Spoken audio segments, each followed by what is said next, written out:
জুমার দিনকে আল্লাহ তাআলা মুসলমানদের জন্য শ্রেষ্ঠ দিন বানিয়েছেন। এদিনে কিছু বিশেষ আমল আছে যেগুলো হাদিসে খুব গুরুত্বের সাথে এসেছে। জুমার দিন অবশ্যই করণীয় 5টি কাজ। 1. গোসল করা। 2. পরিষ্কার পোশাক পরা ও সুগন্ধি ব্যবহার করা। 3.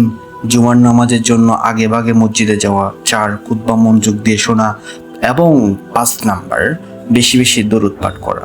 জুমার দিনে মসজিদে যাওয়া নিয়ে একটা ফজিলতপূর্ণ হাদিসও আছে। হাদিসটা হলো রাসূল সাল্লাল্লাহু আলাইহি ওয়াসাল্লাম বলেছেন, যে ব্যক্তি জুমার দিনে গোসল করে প্রথম সময় মসজিদে যায় তার সওয়াব হবে ওট কোরবানির সমান, দ্বিতীয় সময়ে গেলে গরু কোরবানির সমান, তৃতীয় সময়ে গেলে শিংওয়ালা ভেড়া কোরবানির সমান, চতুর্থ সময়ে গেলে মুরগির সমান, আর পঞ্চম সময়ে গেলে ডিম দান করার সমান। ইমাম যখন খুতবার জন্য বসেন তখন ফেরেশতারা তাদের নথি বন্ধ করে খুতবা শোনে। অর্থাৎ জুমার দিনে গোসল করা, পরিষ্কার পরিচ্ছন্ন থাকা, আগেভাগে মসজিদে যাওয়া, খুতবা মনোযোগ দিয়ে শোনা আর নামাজ আদায় করা, এগুলো অনেক বড় আমল যার সব অত্যন্ত মহান। তাই বন্ধুরা, জুমার এই ফজিলতপূর্ণ দিনকে কাজে লাগিয়ে নিজেদের ভাগ্য পরিবর্তন করি। এরকম ইসলামিক ভিডিও পেতে আমার চ্যানেলটি সাবস্ক্রাইব করুন।